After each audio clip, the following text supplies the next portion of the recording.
Hi mga kamamnasor, magluluto na po tayo ng ating tanghalian which is siniganggang. So, pipitasin na natin itong ating Chinese or upland kangkong. So, as you can see, medyo hindi pa siya malapad kasi ito yung first time na parang unang tubo niya. So, expect mo na maliit pa siya. Pero soon, pag malaki-laki na siya, lalapad na yan.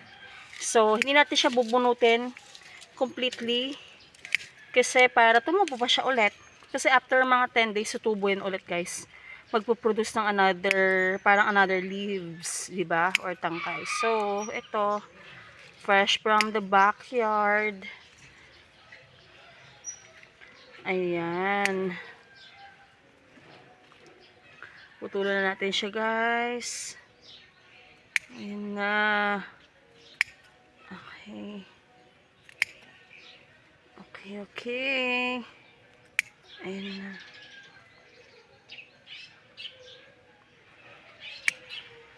Ayan na siya. Ang init, grabe. So pag kumakain kami nito, pag galing sa palengke, hindi namin sinasama, hindi ko talaga technically sinasama yung tangkay. So, ayun. So I think tama na to. I think this is enough.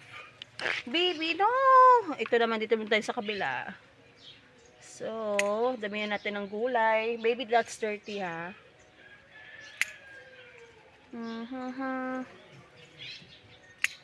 Baby, it's not a food. Ayun siya. Medyo lang ka lang. Pero, anyways. Ayun. The more is masarap. So, damihan natin to.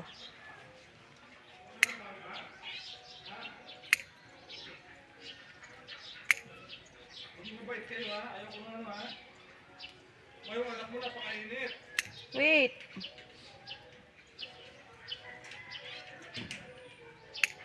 Ayan. O, diba ang dami?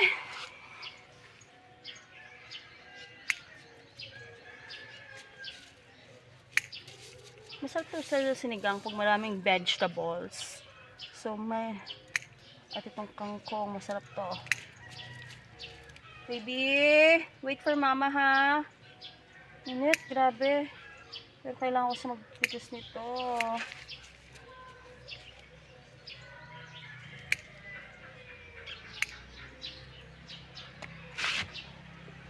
Ayan.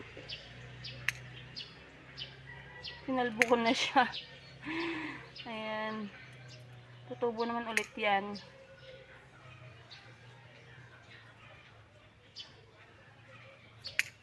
Ayan.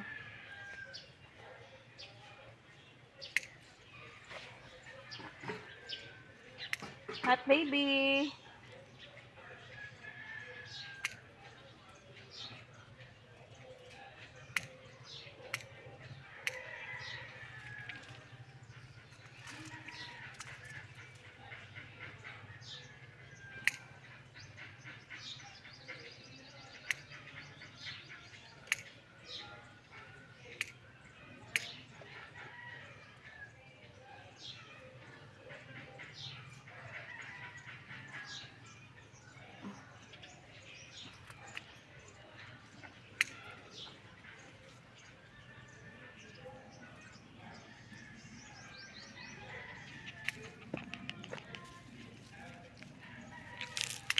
Okay. There you have it. Ayun na siya. I'm done, guys. Thank you so much. At gagawin ko na siyang siniganggang.